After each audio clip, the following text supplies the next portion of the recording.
No, ni idea, amor. ¿Qué pasa? ¿Qué tienen que hacer? No, no. Y acá, Eduardo, tenés que hacer un curso de avanzado.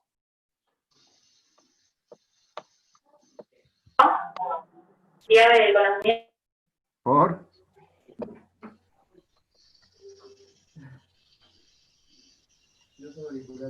No, sí. Sí, recién dormiste. Pero ¿por qué? Porque tomaste un montón la resaca. Porque soy como la Poppy. Se come la comida de ella, viene y come. Y supongo yo que los que llevaban la basura, sí. Por unos mangos, acá está el Guille Mario. ¿Viste? Todos me tienen las veces ahí. Pero es una de mi mamá, una de mi papá. No puedo. Métete con el tuyo también. Métete con el tuyo, por favor. Porque por ahí falta, sí, primero que hay, hace número.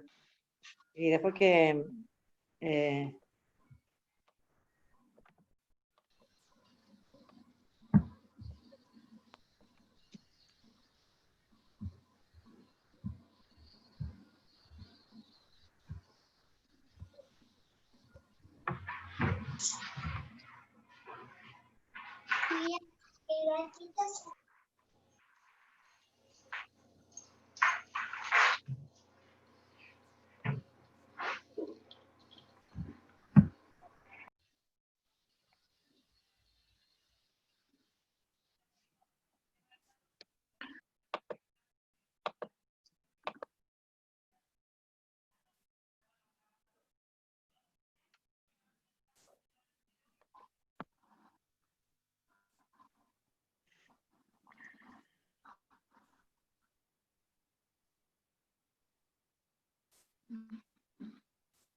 ¿Cuándo te la reunión? ¿Ahora?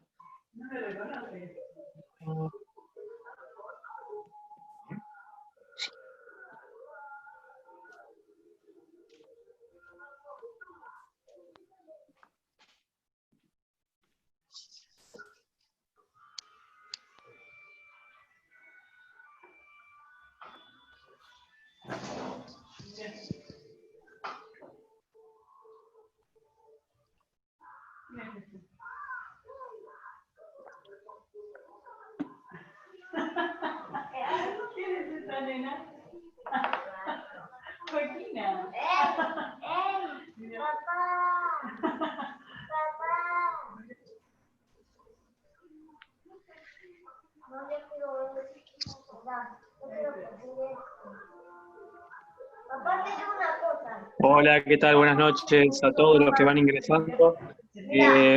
Antes de comenzar, les voy pidiendo por favor que apaguen los micrófonos, los organizadores lo van a hacer. De cualquier manera, para el resto, para que mientras nos vamos conectando todos, se mantengan micrófonos apagados. Muchas gracias.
Buenas noches para los que están ingresando, reitero, buenas noches y les pido por favor que apaguen los micrófonos.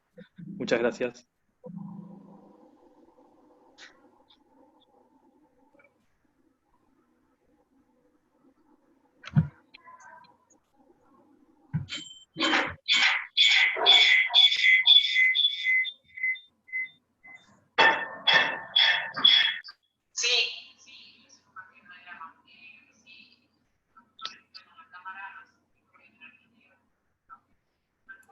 de gente que no apaga. No, a ver que todo la cámara, se ve que lo único que la dejan. Ah, esa es foto. Conectar con el audio. Porque Buenas. yo tengo en el grupo de presidente de cardiología, entonces no conozco la cara. Entonces, ve, Asociación de Cardiología, ¿de dónde es este?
Bueno, vamos a dar 5 minutos más para que terminen de ingresar algunos colegas que quieren presenciar la reunión. Mientras tanto, aprovecho para agradecerles a todos la participación en esta segunda presentación de caso que organiza la Asociación de Cardiología en conjunto con AREC Santa Fe.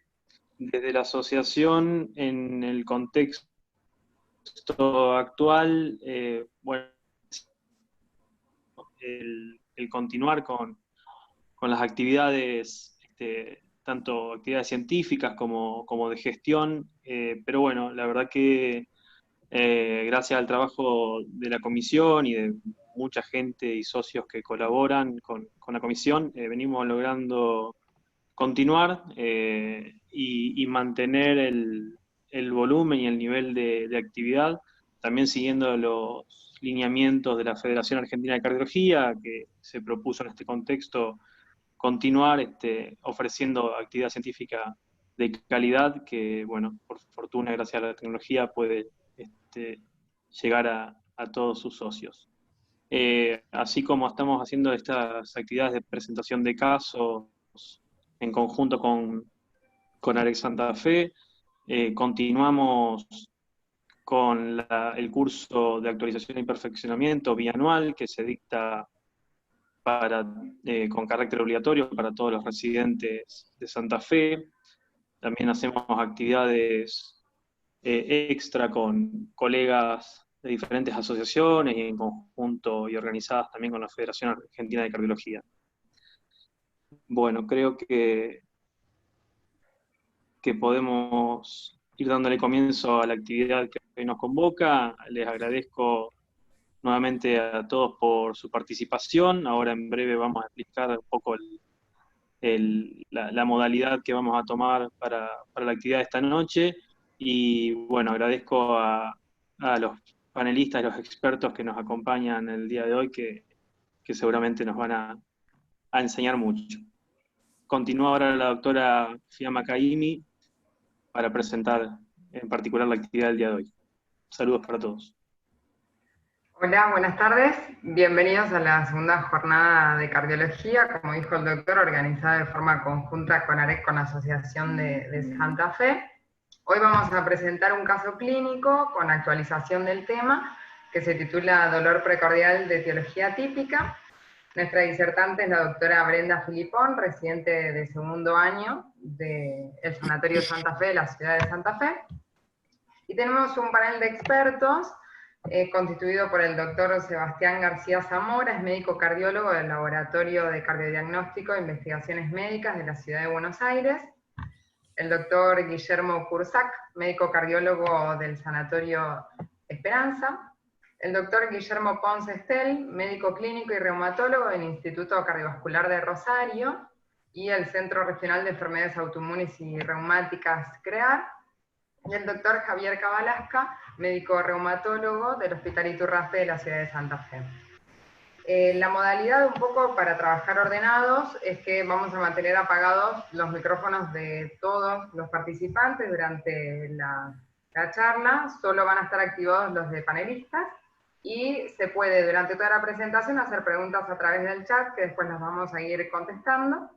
Y una vez que terminemos, vamos a activar todos los micrófonos, o pueden levantar la mano, ¿sí? Y se les van activando los micrófonos para que puedan participar, ¿sí?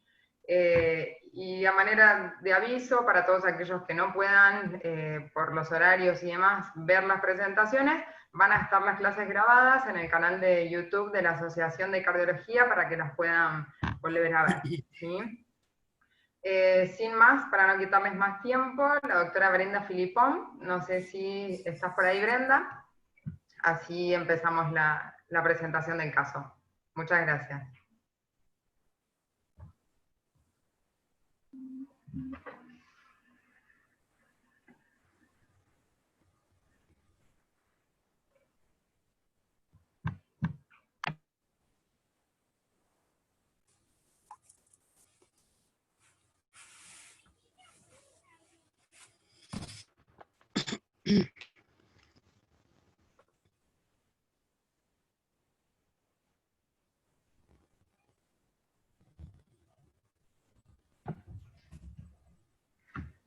Disculpen, ahí la doctora Brenda me dice que se está conectando, tuvo problemas con la computadora, ya estamos por arrancar.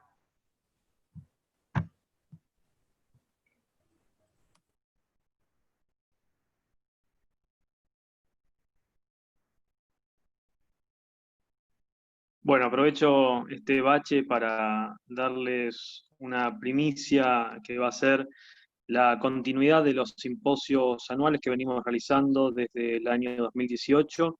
Este año lo vamos a hacer para fines del mes de agosto. Vamos a hacer un simposio obviamente virtual para mantener esta actividad que venimos realizando y que viene teniendo buena repercusión. Ya la estamos programando y vamos a estar en breve enviándoles unas encuestas para opinar sobre los temas que sean del interés de la mayoría de los socios y tenerlos en cuenta para terminar de armar la grilla de la actividad científica. Así que bueno, eso es una de las actividades que vamos a estar llevando a cabo también en este contexto y en este año.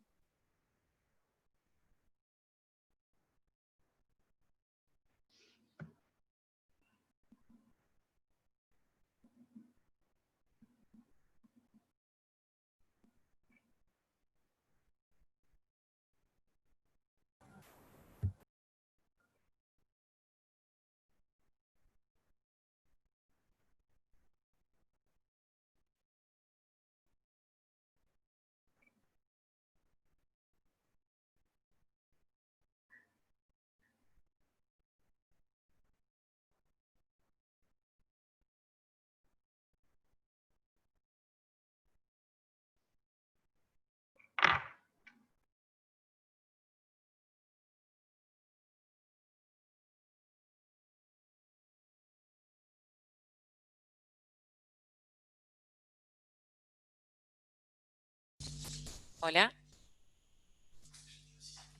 Hola, Brenda. Sí. Sí, ¿qué tal? ¿Me escuchan?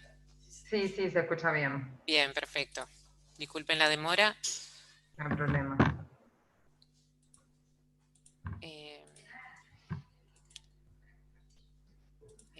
el anfitrión me tiene que habilitar para compartir la pantalla. Dale.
¿Fiamma?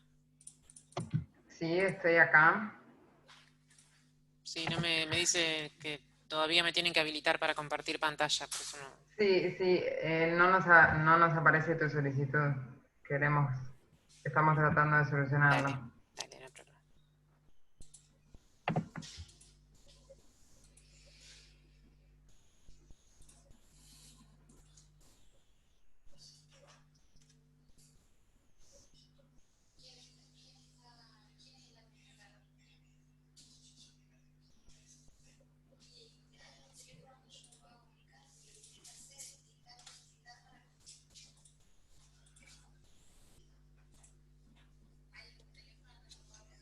Sí, la tengo.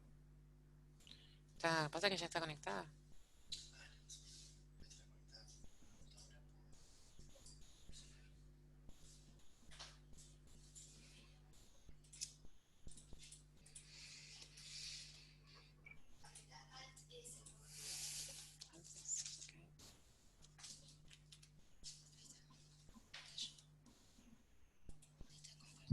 No, ahí está.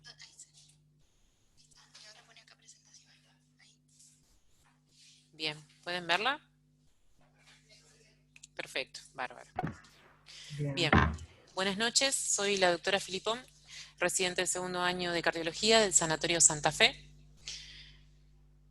Bueno, esta noche les vamos a presentar un caso clínico que tuvimos hace poco en nuestro servicio.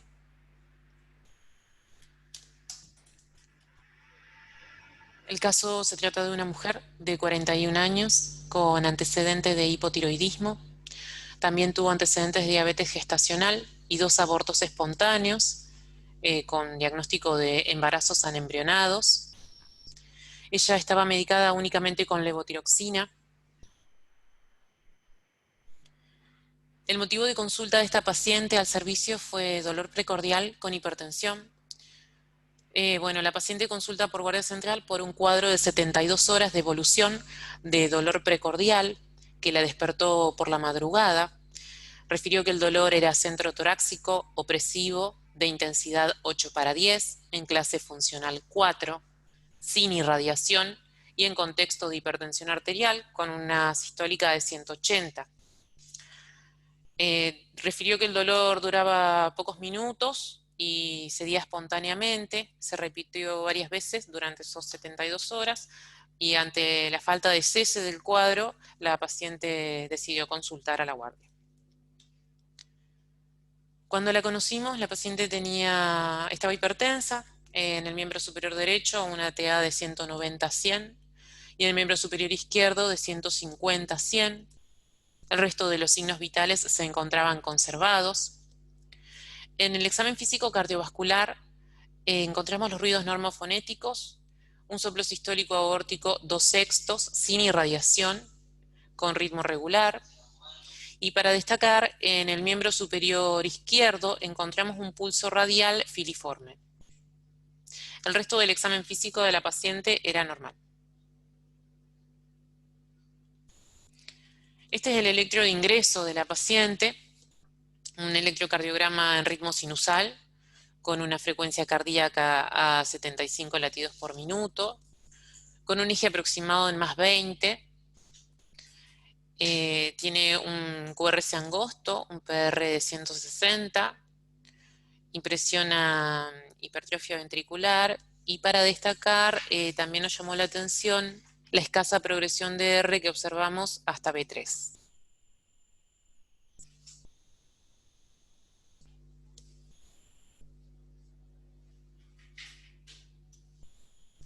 Esta es la radiografía de tórax frente, una teleradiografía de tórax que se hizo al ingreso, donde pudimos encontrar un mediastino dentro de límites normales, un índice cardiotorácico menor a 0,5, con ángulos costofrénicos libres, impresiona radiopacidad difusa basal, pero para tener en cuenta era una paciente con un hábito con sobrepeso.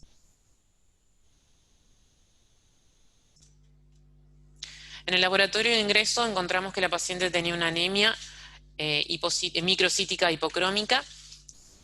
Las enzimas cardíacas se encontraban normales, hipocalemia, y también teníamos una PCR positiva de una cruz. Dentro de los diagnósticos diferenciales que nos planteamos al ingreso de esta paciente, el principal de los diagnósticos fue un síndrome aórtico agudo, y como un diagnóstico más alejado, pero no para dejar de tener en cuenta, también un síndrome coronario agudo. Como conducta se decidió la realización de urgencia de una tomografía de tórax con protocolo para disección de aorta, que informaba una aorta de calibre normal, destacándose un área mural hiperdensa espontáneamente, menor a 5 milímetros de espesor circunferencial, más evidente en la fase arterial, que no realza con contraste, sin signos de flap intimal, con engrosamiento difuso de la íntima, sugestivo de arteritis, pero no pudiendo descartar totalmente hematoma. Para destacar, también informa en la arteria subclavia izquierda una obstrucción parcial a 15 milímetros de su nacimiento. Se decide comenzar tratamiento con NTG y goteo de labetalol. Acá tenemos un corte axial de la tomografía de tórax, donde podemos evidenciar el área mural de aorta ascendente en fase con contraste y también en aorta descendente que se encuentra engrosada.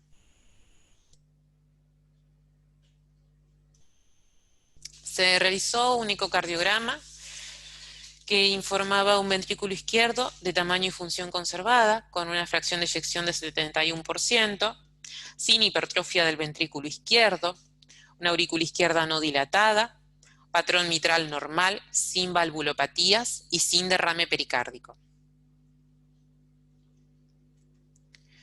Bueno, acá tenemos un eje largo parasternal izquierdo, donde se mide el diámetro del ventrículo izquierdo en sístole, obteniendo una fracción de acortamiento de 41. Acá tenemos un eje largo parasternal izquierdo, donde medimos el diámetro del VI en diástole.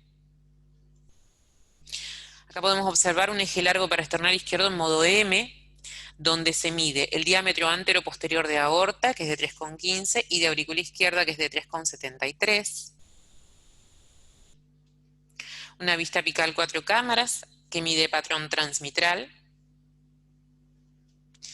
Y una vista apical 4 cámaras, donde se mide el área de la aurícula izquierda.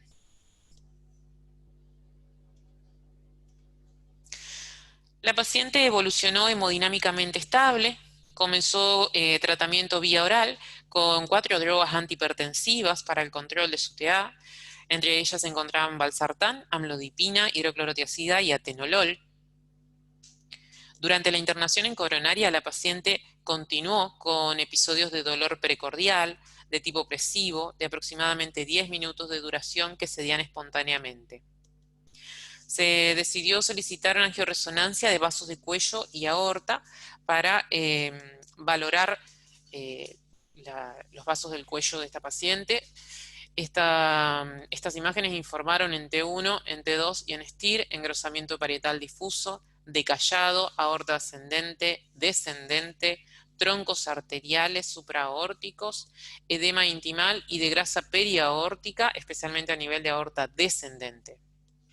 También observa una estenosis focal parcial de la arteria subclavia izquierda, moderada a severa, y una disminución en la intensidad del flujo de la arteria vertebral izquierda.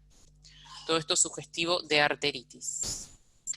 En esa imagen tenemos un corte axial de los vasos de cuello, donde podemos observar el edema de pared.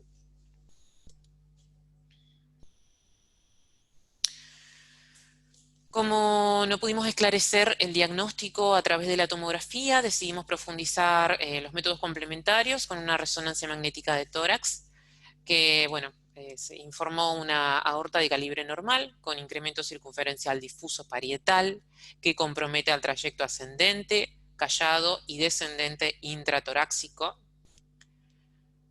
Se constataba un espesor de 4 milímetros de la pared, que en este corte axial en T1 de la resonancia podemos observar lo que es isointenso, y en el T2 podemos observar lo que es hipointenso. Tras la administración de contraste endovenoso, presentó realce parietal. Esto también se diagnosticó como un proceso inflamatorio, como una arteritis, pero tampoco nos pudo descartar que la etiología no sea un hematoma intramural. El servicio de imágenes nos sugirió realizar un PET-TC. De parte de cardiología, solicitamos valoración por los servicios de hematología, por la anemia que la paciente presentaba. Informaron que era una anemia microcítica e hipocrómica, sugestivo de anemia ferropénica. Y el servicio de reumatología decidió ahondar en los laboratorios. Solicitaron anticuerpos, anti-HIV, que dio negativo, un Huddleston, que dio negativo, factor reumatoideo, que dio positivo para los valores de nuestro laboratorio, 50 unidades internacionales por mililitro, un proteinograma por electroforesis, que dieron alteradas las globulinas totales de 371 con beta-globulinas de 1,18, un FAN, que fue negativo, las anticardiolipinas IgG e IgM negativas, un complemento C3 levemente aumentado en 200, un C4 normal, una orina completa donde no se observaron cilindros. Esta orina presentaba un aspecto ligeramente turbio con presencia de hemoglobinuria, 3 cruces, y también volvieron a solicitar eritrosedimentación y proteína C reactiva, que dieron más aumentadas que en el laboratorio de ingreso de la paciente. No sé si recuerdan, tenía al ingreso una eritrosedimentación de 15 y una PCR de 1 cruz. Ahora tenemos un eritro de 27 y una PCR de 2 cruces. Se realizó un ATAC de tórax control que informaba el área mural espontáneamente hiperdensa en la serie sin contraste, que se hace más evidente tras el contraste, que se extiende comprometiendo los vasos supraaórticos en los segmentos proximales, y que en la arteria subclavia destaca la obstrucción parcial, ya mencionada, a 22 milímetros de su origen, y además informa compromiso mural de la arteria pulmonar.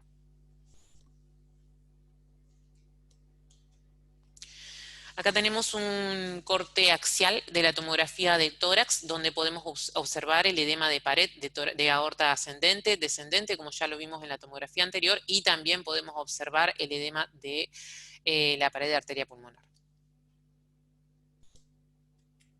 Acá tenemos un corte coronal, donde podemos observar en la subclavia izquierda, que es estenosa de forma severa, continuándose con buena permeabilidad distal.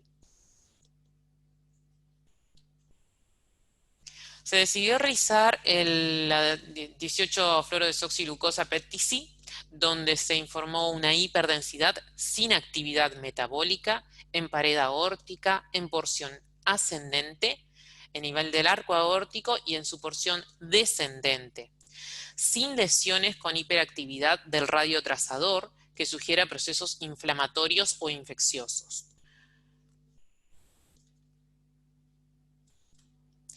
Bueno, acá tenemos cortes axiales, coronales y sagitales del PET-TC, donde se observa en la pared la hiperdensidad antes mencionada. Acá la vemos y ahí también la vemos en el arco. Más no observamos la presencia del radiotrazador, la captación del radiotrazador. Bueno, se terminó diagnosticando una arteritis de Takayasu en fase no activa. Junto con los servicios de clínica médica y reumatología, se decide comenzar con tratamiento inmunosupresor. Bien.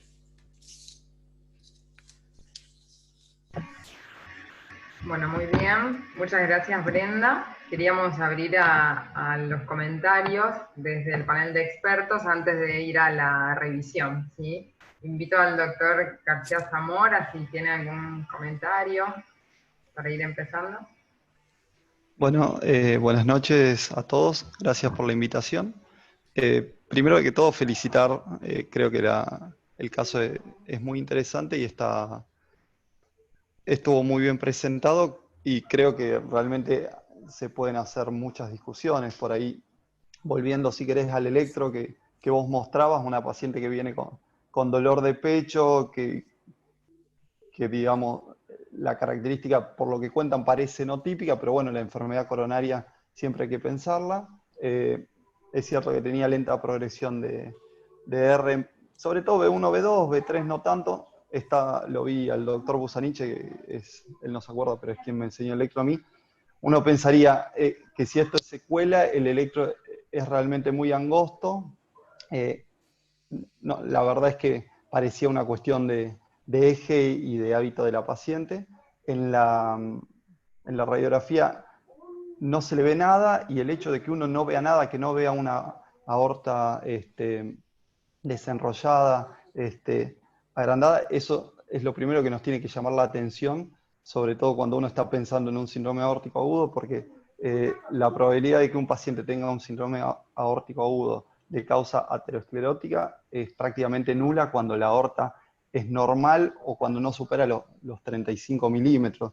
Con lo cual, eso nos tiene que hacer pensar causas atípicas. Después, lo primero que describen en la tomografía es muy importante porque le ven ese engrosamiento circunferencial, que eso, digamos, nos tiene que hacer pensar en una causa inflamatoria, vasculítica, porque habitualmente tanto los hematomas como las úlceras son procesos focales no circunferenciales. Cuando uno ve la afectación de todo el vaso, tiene que pensar que hay un proceso inflamatorio de características no típicas. No sé si le hicieron a la paciente un Doppler de vasos de cuello, porque con esa suboclusión que tiene en la carótida, en la subclavia izquierda, tiene alta chance de tener al menos un fenómeno de robo de la subclavia. No sé si le evaluaron por ese lado, y por ahí, sí, contame. Sí, hicimos un Doppler de vasos de cuello que no fue incluido en la presentación porque teníamos la angioresonancia de vasos de cuello.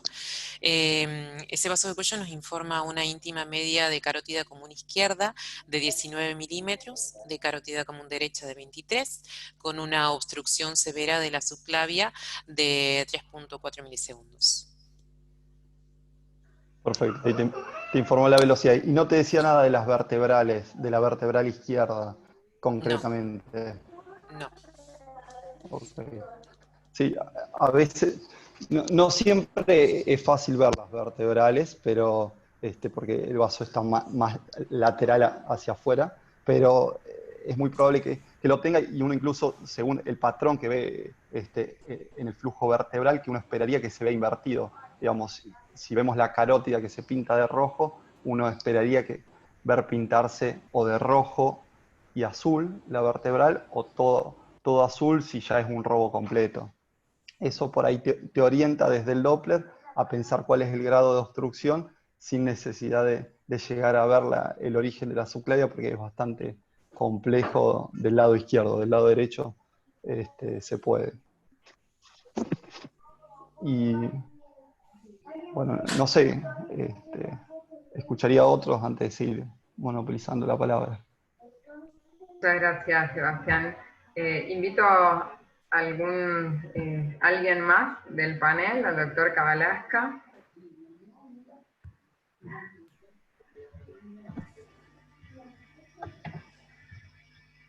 ¿No?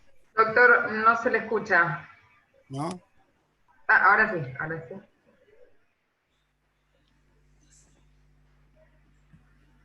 ¿No? ¿Ahora? ¿Ahí? Sí, ahora sí, perfecto. Bueno, antes que nada, buenas noches. Gracias por la invitación. Una paciente muy compleja. Y obviamente mi punto de vista es reumatológico, ¿no?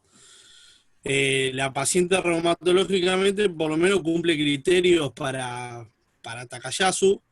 Acá el problema es si tiene actividad o no, porque el laboratorio, un eritro de 27, la verdad que a nosotros normalmente no nos preocupa demasiado, y lo otro es la PCR, que con 2 cruces deberían informarla cuantificada. Y obviamente todos estábamos esperando que el PET captara. Bueno, el PET no captó. Y esto es algo que digamos, en la bibliografía hay mucha discordancia entre la actividad por ahí clínica e imagenológica, y sobre todo el problema es la terapéutica, o sea, cómo seguir con esta paciente. Yo lo que quería saber si le habían hecho fondo de ojo, porque, a ver, esta chica debuta con hipertensión, pero nadie sabe si no era hipertensa, ni ella debe haber sabido. Entonces, si tenía una retinopatía hipertensiva o tenía signos de que esto fuera crónico y no agudo. Entonces quería saber si se le había hecho un fondo de ojo. Doctor, no se hizo fondo de ojo. Sí tenemos antecedentes de la paciente de mapas que fueron negativos hace 2 años y se le realizó uno recientemente también. No tiene antecedentes de hipertensión. Porque el Igual, tema es, obviamente, una paciente crítica con una hipertensión, digamos, severa, con dolor precordial, por más que el PET te haya dado negativo, y yo creo que debería probarse inmunosuprimirla y ver cómo sigue, porque no tenés, digamos, no tenés otro asidero ni de laboratorio ni imagenológico para decir que la actividad, digamos que la actividad clínica no está causado por esto. Por ahí nos aferramos mucho a lo que es la imagen, y los criterios están basados en angiografía, ni siquiera en angioresonancia. Entonces, yo creo que, bueno, lamentablemente hay que ver cómo evoluciona y de acuerdo a eso se seguirá viendo el tema del tratamiento. Sí, para aportar, la paciente, bueno, no se le hizo ecografía de arterias renales porque ya contábamos con la tomografía que las informaba sin lesiones, y por otro lado, bueno, esta señora ya está de alta, pero está siendo estudiada por ambulatorio con un cardiólogo de nuestro servicio para diagnóstico de hipertensión secundaria. Bien.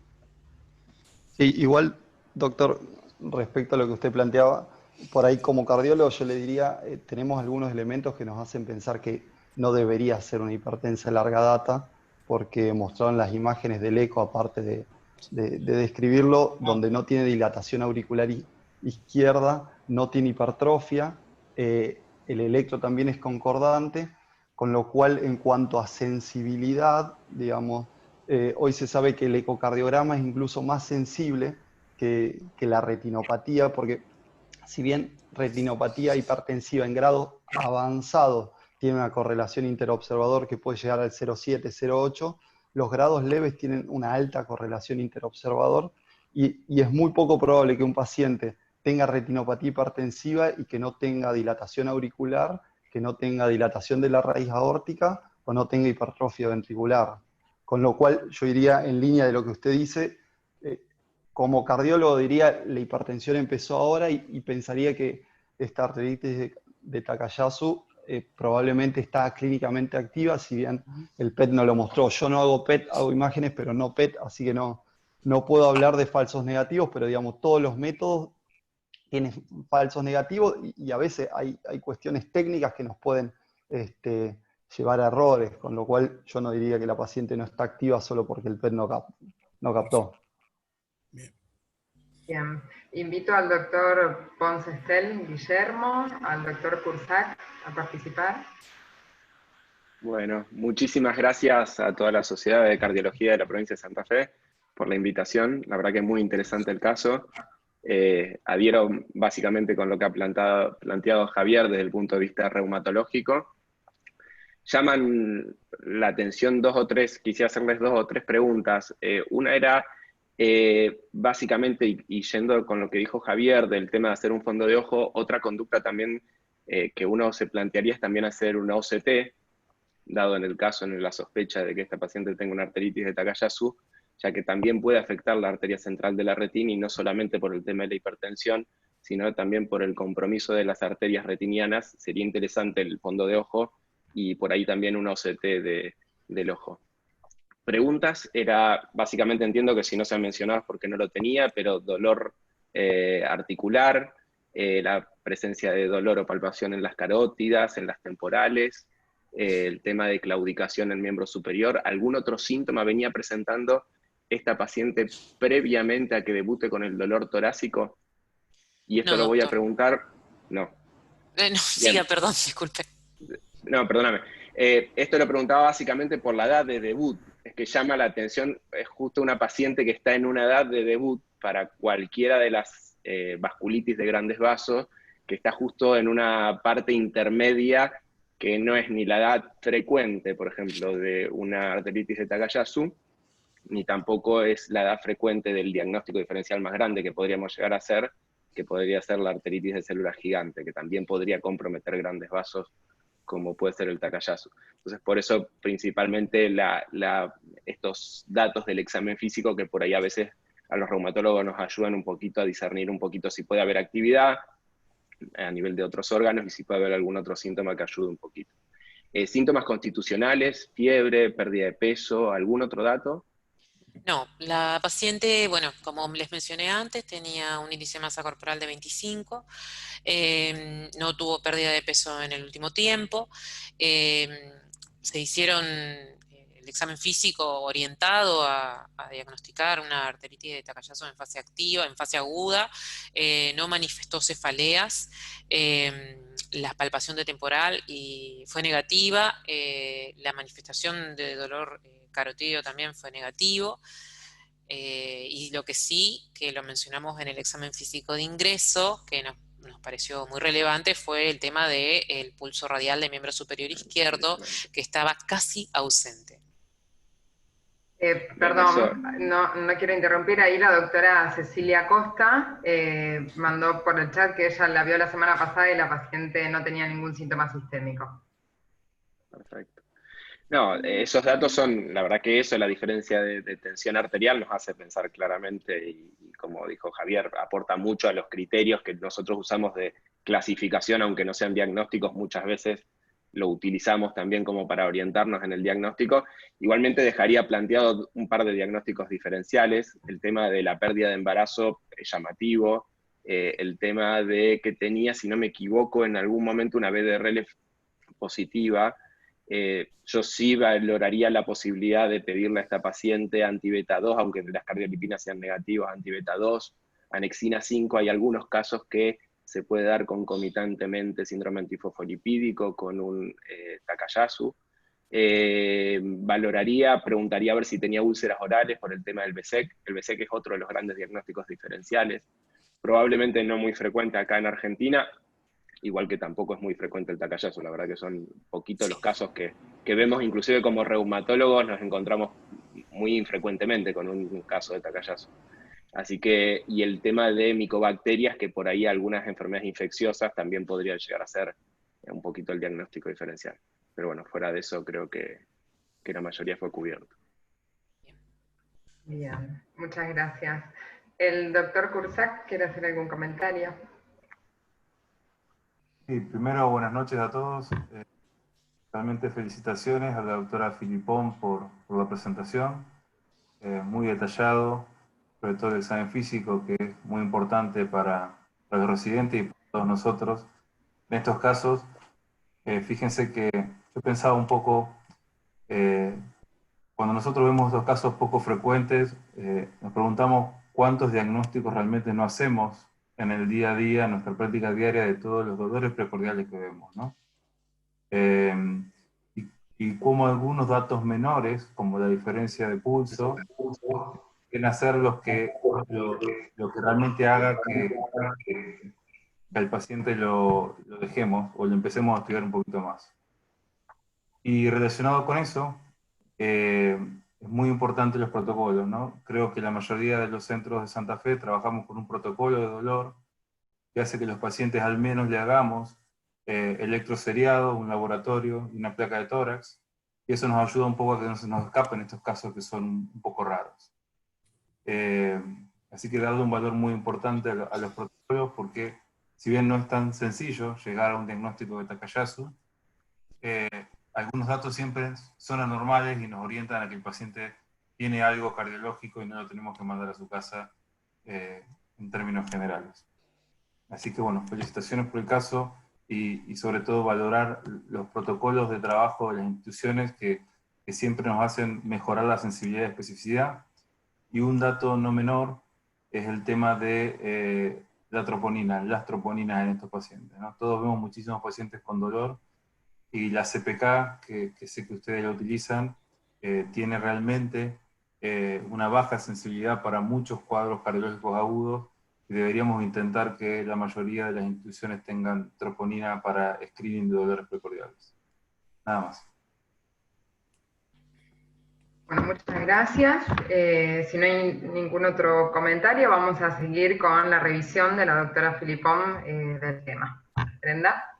Bien, como para aportar nada al doctor Cursac, se hacen diariamente los electrocardiogramas al paciente, no sufrieron modificaciones, y sí, nosotros también sostenemos que las troponinas son necesarias, fundamentales, pero bueno, nos ayudamos también con otros métodos y por supuesto con el examen físico. Bien. Vamos a hacer una actualización de la patología de arteritis de Takayasu. Es una patología infrecuente de grandes vasos, una panarteritis granulomatosa, que se da en pacientes menores de 40 años, con una relación mujer-hombre de 10:1. Esta patología afecta a la aorta y sus principales ramas. Puede afectar las arterias coronarias entre un 15 a un 25% y afectación de la arteria pulmonar de un 50%. Además, puede generar insuficiencia valvular aórtica y arteritis coronaria. Es una enfermedad incapacitante hasta en un 23% de los pacientes que la padecen. La presentación suele ser inespecífica. Puede presentarse con fiebre, sudores nocturnos, artralgias, astenia, claudicación de miembros superiores, carotidinia. Del 30 al 50% de los pacientes son asintomáticos, y esta patología se asocia a secuelas como isquemia cerebral, de órganos internos, de extremidades, aneurismas, hipertensión pulmonar o roturas aórticas. Como complicaciones cardíacas, tenemos que tener en cuenta la insuficiencia aórtica, la aterosclerosis acelerada, la insuficiencia cardíaca. Y también el 27% de los pacientes que sufren esta patología suelen tener infarto silente, ya que son asintomáticas la afectación de las coronarias. Esta patología tiene una presentación en una fase aguda, donde se presenta con síntomas sistémicos asociados a la inflamación vascular aguda, como mencionamos anteriormente, fiebres, mialgias, artralgias, etc. Y también una fase crónica, donde podemos caracterizarla por las anormalidades que se presentan en la morfología vascular. Ahí es donde encontramos los signos y síntomas como se presentó en nuestra paciente, con debilidad o ausencia de pulsos periféricos, claudicación de miembros, discordancias de la tensión arterial. Se plantearon criterios diagnósticos para el diagnóstico de esta patología. En los años 90 se plantearon los criterios de Ishikawa, que luego fueron modificados por Sharma. Nuestra paciente presentaba un criterio mayor y 3 criterios menores, que ya son suficientes para tener un pretest alto de arteritis de Takayasu. El criterio mayor que presentaba nuestra paciente era la afectación de la arteria subclavia izquierda, y los criterios menores que fueron positivos en nuestra paciente fueron la hipertensión, la lesión de la arteria pulmonar y la lesión de la aorta descendente torácica. También, para destacar, existen los criterios de Euler, que nuestra paciente también los presentaba, entre ellos la lesión de la arteria, de la pared arterial que se observa en un estudio angiográfico, el pulso deficitario o la claudicación de los miembros, la discrepancia de las presiones arteriales entre ambos miembros superiores de más de 10 milímetros de mercurio y la hipertensión arterial. En el laboratorio, lo que podemos encontrar en un paciente con arteritis de Takayasu, los reactantes de fase aguda aumentados, la anemia que puede ser normocítica normocrómica, una trombocitosis, hipergamaglobulinemia, hipoalbuminemia. Y bueno, lo que nos llamó más la atención de este caso fueron las imágenes, así que acá hicimos un poquito más de hincapié. En los estudios por imágenes, bueno, sabemos que la angiotomografía está ampliamente disponible en todos los centros, o en la mayoría de ellos, y puede identificar anormalidades morfológicas, tales como estenosis y el contraste que suele realzar en las paredes dañadas. Bueno, acá tenemos un ejemplo, una angiotomografía de tórax en un paciente con arteritis, en este caso de células gigantes. En la imagen superior podemos observar la angiotomografía en un corte axial de un paciente con diagnóstico de arteritis de células gigantes, donde se observa la aorta y los vasos supraórticos. Vemos la aorta descendente y los vasos supraórticos, y en este lado también. Vamos a poder destacar la hipodensidad del anillo que delinea la luz del contraste de la pared, y también vamos a evidenciar los cambios que se observan en las subclavias en los cortes longitudinales. En las imágenes inferiores podemos observar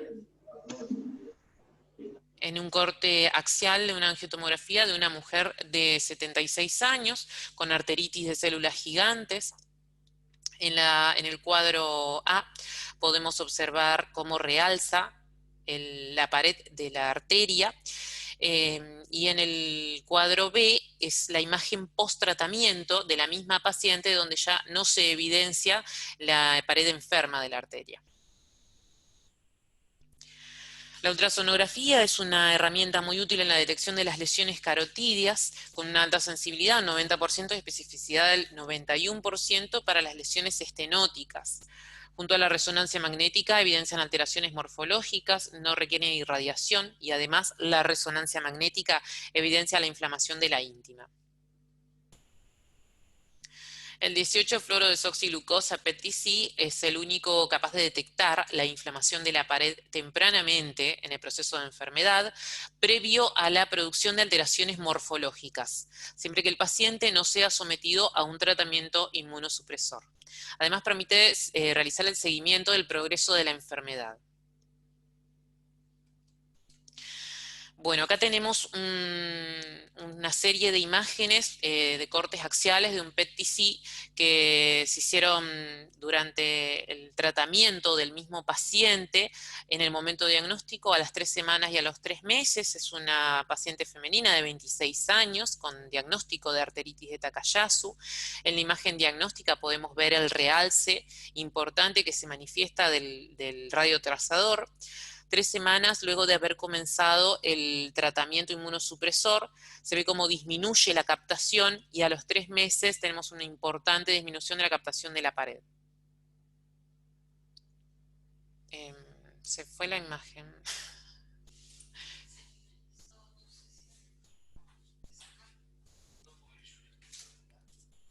A ver, esperemos un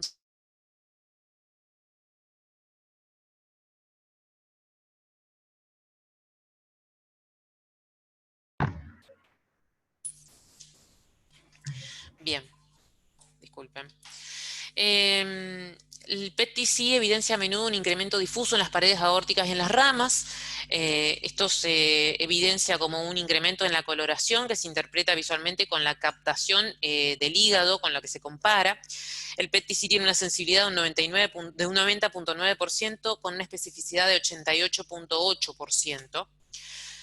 Y respecto a nuestra paciente, bueno, hemos encontrado que diferentes hipótesis han propuesto que la inflamación vascular de la arteritis de Takayasu se da principalmente en fases tempranas de la enfermedad y en pacientes que padecen la enfermedad de manera crónica, ya sea estenosis o aneurisma sin inflamación, van a resultar negativos para el PET-TC. En este caso, se considerarán falsos negativos para el método, porque en realidad lo que no vamos a detectar es la inflamación aguda del paciente.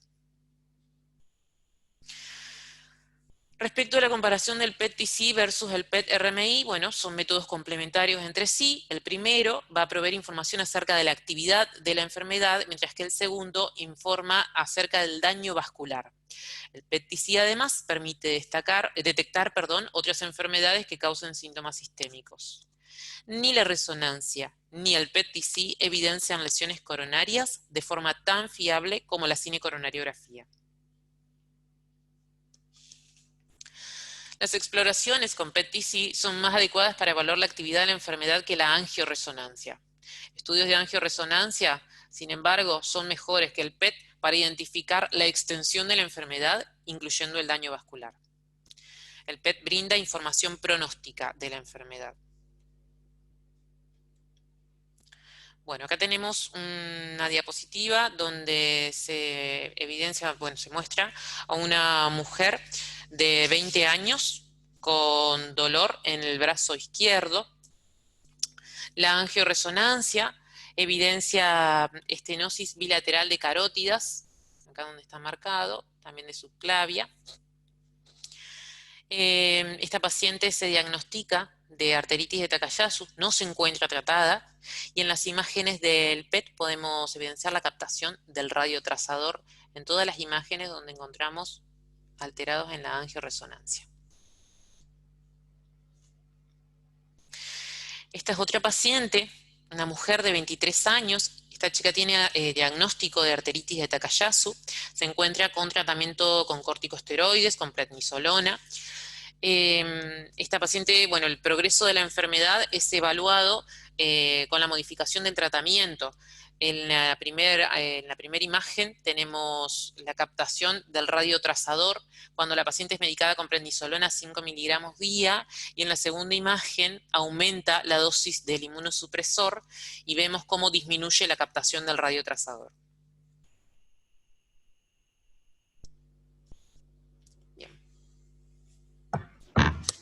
Bien, muchas gracias, Brenda. Te felicito por la presentación. Excelente. Tenemos una pregunta del público en el chat. Pregunta para los cardiólogos si la displasia fibromuscular podría ser un diagnóstico diferencial en este caso.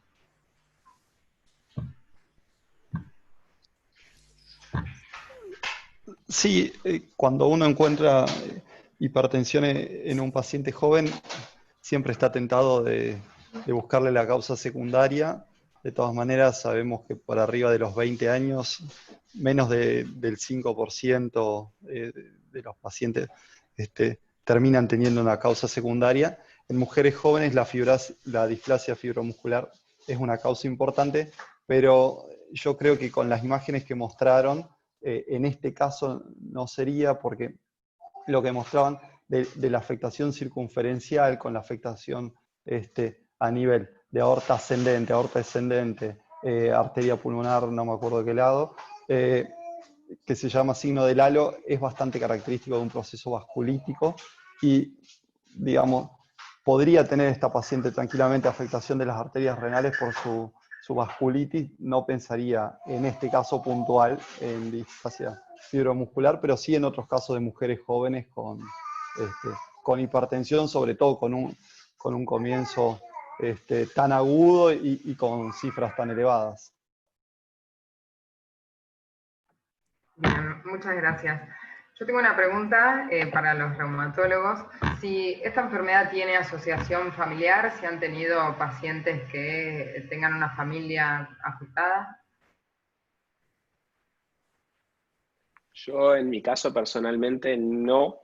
Los pacientes que hemos visto no han sido de asociación familiar, como sí podemos ver en algunas otras enfermedades autoinmunes, muy frecuentemente lo vemos en el lupus, etc.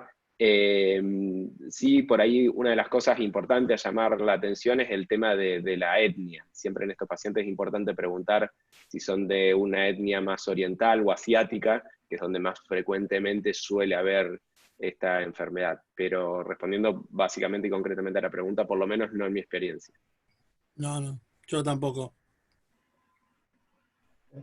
O sea que no, la sospecha no puede ser por grupo familiar, sino que es siempre una sospecha clínica. Bien, y en este caso puntual, ¿nos podría haber cambiado algún tipo de conducta encontrar la afectación ocular? Por ahí lo que te ayudaría si tenés una afectación ocular es que a medida que vas encontrando órganos, vas definiendo un poquito también de la severidad del cuadro.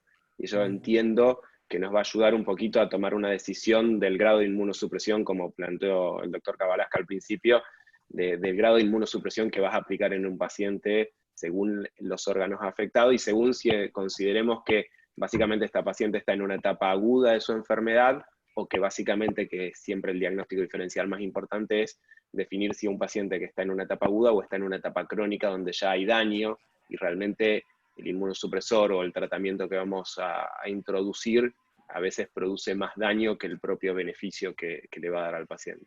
Entonces sí, la evaluación órgano por órgano realmente a mí me parece que es importante para la hora de definir el tratamiento que le vamos a poner a estos pacientes. Sí, por ejemplo, en presencia de vasculitis retiniana se podría llegar a utilizar ciclofosfamida, que digamos se usa en casos graves o que tengan miocarditis o vasculitis retiniana. Si no, normalmente como inmunosupresión se usa metotrexate o, no sé, o azatioprina.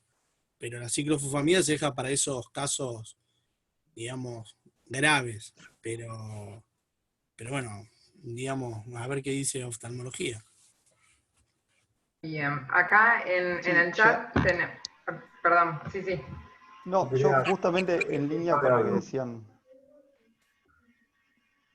Vale.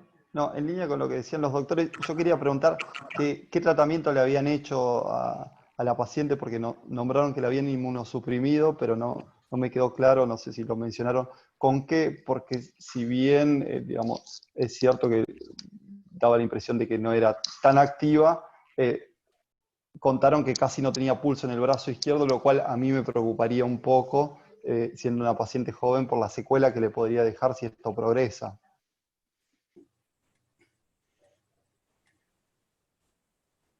Brenda. Bien, la paciente está con prednisona 50 miligramos día y metotrexate 15 miligramos por semana. Sí, en el chat sugieren si los médicos asistentes que la trataron, si quieren hacer algún comentario. La doctora Cecilia Costa, ahí le habilitamos el micrófono. Yamá, yo mientras tanto quería hacerles una pregunta. En alguna revisión vi que indicaban estatinas y aspirina, probablemente empírico, pero con un efecto fisiopatológico. No sé si esta paciente quedó con ese tratamiento y qué opinan los reumatólogos y el resto de los cardiólogos sobre ese tratamiento. La paciente no quedó ni con estatinas ni con aspirina, doctor. Sí, a ver, la aspirina no, digamos, como antiagregante, la estatina también tiene un efecto por ahí inmunomodulador, pero creo que acá lo que se buscaría es la profilaxis primaria, digamos, porque hasta ahora no tuvo nada. Yo estaría de acuerdo, no sé. Yo con las estatinas también intentaría ponerla, y la aspirina es también discutido, pero también podría ser una profilaxis primaria, sería importante. Una de las preguntas que yo haría es si se plantearon en algún momento porque una de las cosas habitualmente que se discute ahora actualmente en el tratamiento del Takayasu es, según la severidad, el hecho de que con el fin de ahorrar corticoides, que me parece perfecto lo que hicieron aquí, enseguida empezaron con metotrexato y no dejaron simplemente poner corticoides, ir bajando, que se active, volver a poner corticoides, entonces me parece perfecto la combinación que tomaron. Es a veces para empezar con dosis más baja, es valorar la posibilidad de hacer un pulso de metilprednisolona.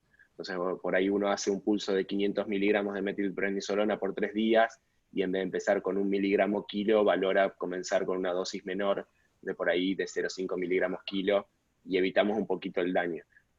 Obviamente que esto no tiene respuesta, es a ojo de buen cubero y el secreto de cada uno de cómo lo quiera manejar, pero no sé si se habían plantado o por qué tomaron una decisión sobre la otra. Hola, ¿me escuchan? Sí, doctora, se escucha.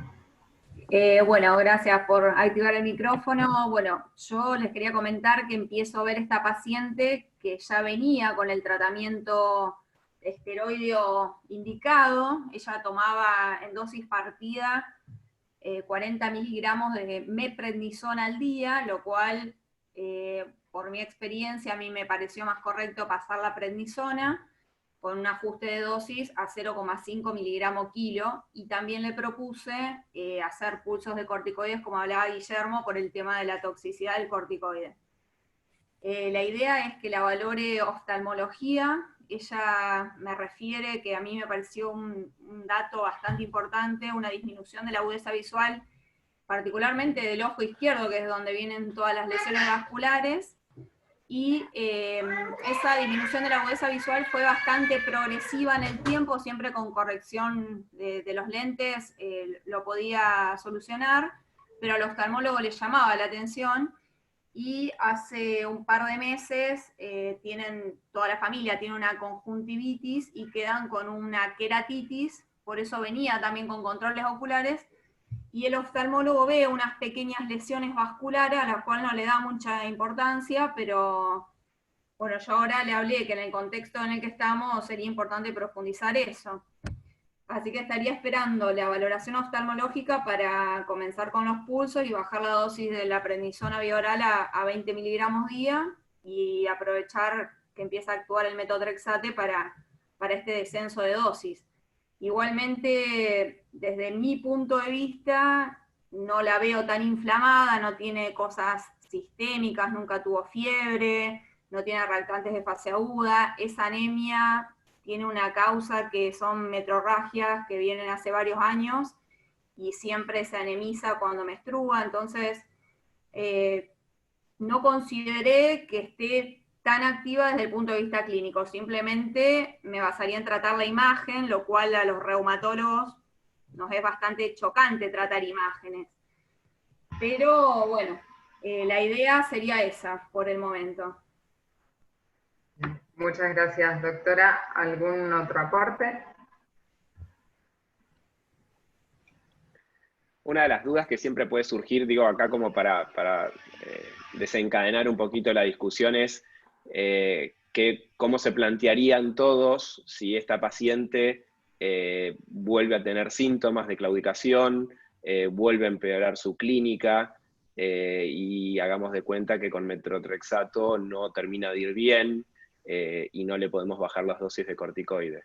Eso es por ahí uno de los escenarios que a veces se puede llegar a plantear en este paciente, y por ahí es interesante ver la opinión de cada uno del manejo, digamos, de un tratamiento de un paciente de lo que llamaríamos refractario.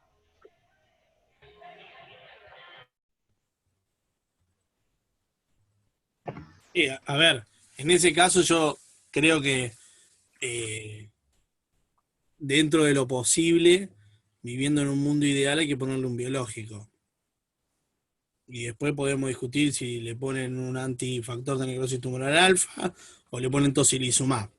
Pero hay que ver también, convengamos, que a ver si se lo aprueban, es complicado, pero sí, yo creo que sería,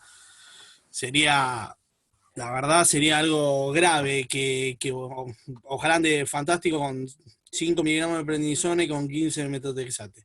pero yo creo que la próxima estadía, en caso de que se complicara, sería un biológico, y si no se pudiera, ciclofosfamida. Otra cosa no.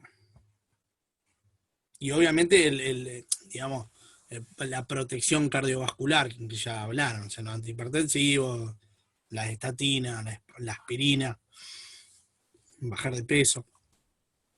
De lo que pienso yo. Una pregunta para reumatología es, desde nosotros en cardiología no estamos habituados a tener este tipo de pacientes, no tenemos en la práctica diaria, pero en caso de que recibamos un paciente que tenga hipertensión y con diagnóstico de Takayasu, ¿deberíamos tener alguna recomendación, alguna limitante para el tratamiento médico, farmacológico? No, para el manejo de la hipertensión siempre buscar la estenosis de la arteria renal como una de las posibilidades de una hipertensión mal controlada y que termina siendo una hipertensión de difícil manejo. Yo creo que eso sería básicamente uno de los puntos importantes. Y en relación recién a lo que pregunté a Javier, que se lo dejé como para que él lo termine de definir, no hay una respuesta válida a lo que yo le preguntaba.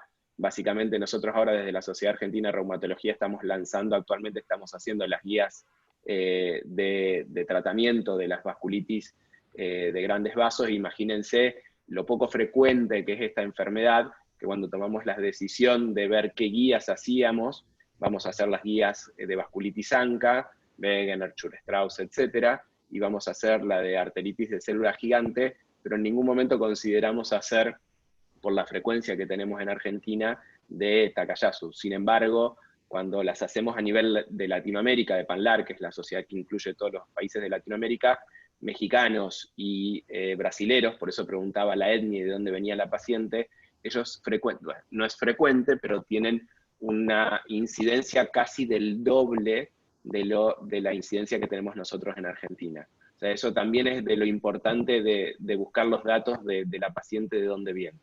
Y de lo raro que son y de lo poco frecuente que hay estudios clínicos, ensayos bien realizados para definir el tratamiento. Al final es esto, lo que dijo Javier, exactamente, un anti-TNF, una anti-interleuquina 6, son las segundas líneas o terceras líneas de tratamiento si fallamos con metotrexato. Bien, perfecto, muchas gracias. Ahí, como aporte en el chat, nos dice la doctora Filipón que tenemos una tomografía coronaria sin lesiones y las arterias renales que estaban indemnes, porque hoy estaba la pregunta sobre las lesiones renales. Muy bien, ¿algún otro comentario? Si no, vamos dando por finalizada la reunión. ¿Alguien más de los participantes? No, por ahí yo lo que diría desde las imágenes, también es cierto que uno está siempre supeditado a los costos, pero no olvidarnos que es una paciente joven, no sé, tiene 2, 3 tomografías ya en este primer episodio, que uno, en la medida de lo posible, preferiría usar Doppler y resonancia por el tema de la irradiación, porque hasta lo que recuerdo suelen tener varios episodios estos pacientes, entonces van acumulando dosis importantes de radiación, con lo cual si está disponible, si volviera a presentar otro episodio, trataría de no irradiarla tanto e ir más por la resonancia PET o Doppler. Muchas gracias. Bueno, creo que no hay más preguntas en el chat, ¿sí? No hay más preguntas de los participantes, así que si nadie tiene otro comentario, les quiero agradecer muchísimo a los panelistas, ¿sí? Al doctor García Zamora, al doctor Ponce Estel, al doctor Cabalasca y al doctor Cursac, y a todos los que nos están acompañando, ¿sí? Esta actividad la hacemos de forma mensual, todos los meses hasta fin de año, así que los invitamos a ayudar a la participación, ¿sí? Ahora presentamos en mes de julio, van a recibir todos la invitación, y como siempre, muchas gracias por estar detrás de la pantalla. Buenas noches. Gracias a ustedes. Adiós, hasta luego. Muchas gracias. Gracias, buenas noches. Gracias.